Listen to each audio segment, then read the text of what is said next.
Hello, everyone. My name is Ali Nasser, and our capstone project was designing an AI warehouse security management system. My group members are myself, Hamza Al Masalma, Mohammed Kamel, Hanan Nasur, and Mohammed Lokla. And our team name is SafeOps. Firstly, we have the project overview. So imagine you're a security officer in a large warehouse with hundreds of cameras, and you're in charge of making sure the warehouse is safe and secure. You can't possibly view all the cameras at once or patrol the warehouse every 10 minutes, right? Our warehouse security system uses live cameras and AI models that we train using public data sets to monitor employee activity. It detects PPE violation, like if the employee isn't wearing the proper helmet, isn't wearing vests, gloves, or shoes, monitoring anomalies in employee behavior while also logging entries and attendance. Next up, we have how we built our system. What frameworks did we use? First up, we have the AI system. We were able to design our AI system using pre-trained models like RFIS, ByteTrack, and REID for employee detection and tracking using facial recognition. And we also trained a YOLO V8 model using public datasets for PPE detection. Next up, we have the dashboard. This is where our system comes together. This is where the user will be able to view reports, violations, employee track employee, view cameras, and all this system features. Finally, we have the backend. We were able to design the backend using database frameworks like MongoDB and Express. Next up, we have the key features of our system. So first up, we have the dashboard. As I mentioned, this is where the whole system comes together. In the dashboard, the user will be able to track reports, flag violations, view live system status, and receive incident alerts. And also, he'll be able to access the live cameras directly, edit employees, add employees, delete employees, add warehouses, add cameras, manage camera system, all of that. Next up, we have the AI-driven threat analysis. So using our AI models and the AI system, it'll be able to monitor behavior patterns to detect, rank, and alert on threats. Finally, next up, we have the report generation. AI-generated report summaries of incidents, violations, trends, and compliance with exportable insights. And finally, we have surveillance. The user or security official or whoever access the dashboard can access live camera feeds, playback recordings, and unified sites through cloud and IoT devices. Next up is would you choose our system? Why would you implement our system in your warehouse? So first up, we have instant real-time alerts. Get instant in real-time alerts without delay on the dashboard. So whenever a violation occurs, instantly the dashboard will generate an alert, and the security surveillance officer will be able to access this violation, view the violation, see what kind of violation is it, which employee was involved right from the dashboard.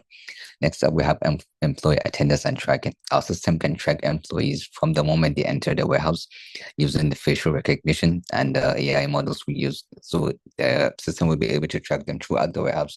And whenever they make a violation, it will be able to alert the dashboard with the employee details and the location where it happened and the type of violation. Next up, we have report analysis. Our system can generate information-rich reports with important details for the user to view at any time.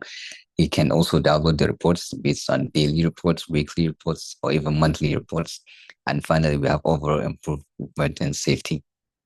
Hello guys, today I'll be talking about SafeOps. I'll be showing you the dashboard, I'll be going through all the capabilities and how everything works. So first of all, let me talk about the setup that I did prior to this. First of all, I ran an AWS instance and I ran the AI models on it, and this populates the database, takes information and gives information to the database, which then shows it on the front end. And I locally hosted two cameras just to simulate how a camera would look like on an HTTP link. So first of all, as you can see here, you can see there are two total cameras, two of them are online, how many employees are present, the new violations, and a bunch of charts that you can use. Then here, we're gonna go to viewing the camera. So this camera is the one I took a video of myself, and then this is a camera from the warehouse. As you can see, you can view the cameras. These are just videos, so it's not an actual camera. And then you can see the side entrance is a camera of a warehouse. Then here you can see the violation lists. As you can see, you can filter by new, seen, handled, or any of the violations. And you get two things. You can see the details about it, where the warehouse was, the location, the cameras, the employees involved, and you can see images of it. Like here, as you can see, it shows that I had no helmet here, no gloves here, or no vest here. Okay, because I put on helmet.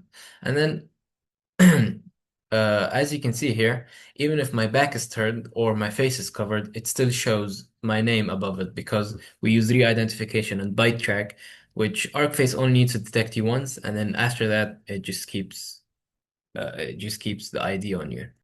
So, as you can see here, this is one of the violations proof of the one of the warehouses. You can see here, I put it as seen and it's type vest, the location, it is side and side entrance, and because we didn't actually add employees, it said it's unknown. So detection settings. You can also update the detection settings. For example, you don't want it to detect helmets, you don't want it to detect vests, you don't want it to detect gloves, and you can save the preference and it'll stop giving you updates for these. Now the cameras, here you can add a new camera. We support RTSP and HTTP links. You put in your location, you put in your camera name, and if you want it online or offline. Then you have the users. You can make a new user for your organization. You can give them a role, user, officer, admin, based on what you want them to have. So now let's go on to the employees tab. So here you can add new employees and you can edit your existing employees. So the recommended per employee is 3 images, one on forward, one side, and one the other side. So this maximizes the arc face accuracy.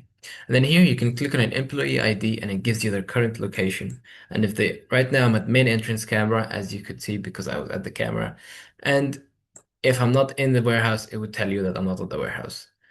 Then we move on to attendance. So as you can see, it shows my entry time, which is the AI just whenever it first detects the person in the warehouse, it puts that as the entry time. And if he's not in any camera for 5 minutes, it shows that as his exit time. You can filter by date, by all employees, by date range or anything. And then now we move on to reports. So this here you can filter by weekly, daily, or monthly. Let's say weekly. It shows you here there was 28 violations on November 28th, which is the only day. You can put in your date. It shows you information about that week or that day or that month.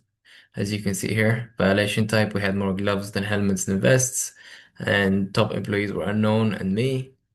And you can see all the most recent violations. Next, you can add schedules for your employees. And then when you come to make your employee, you can add a schedule that you made. Then warehouses, you add your warehouse here, you add a description for it and a warehouse ID, and then for that warehouse you have locations. And then this also. So yeah, this is my dashboard. This is how it works. So yeah, that's the dashboard. That's SafeOps. It works with multiple cameras. It can detect up to 4 PPEs. It does attendance, facial recognition, and tracking. You can know where your employees are at all times and any information about your warehouse. Finally, we have future improvements. So our AI system works, it detects PPE, but it's not perfect. So over time, we can still improve the model. We keep training the model to detect even more PPEs, to detect more violations. Yeah, and the next up, we have advanced analytic features. So advanced reports, advanced threat analysis, and stuff like that. And finally, we have mobile optimization. So as of now, our dashboard is only access to a PC through a web page. We can implement mobile optimization so you can get instant notification on your cell phone directly without having to access the dashboard directly. Thank you.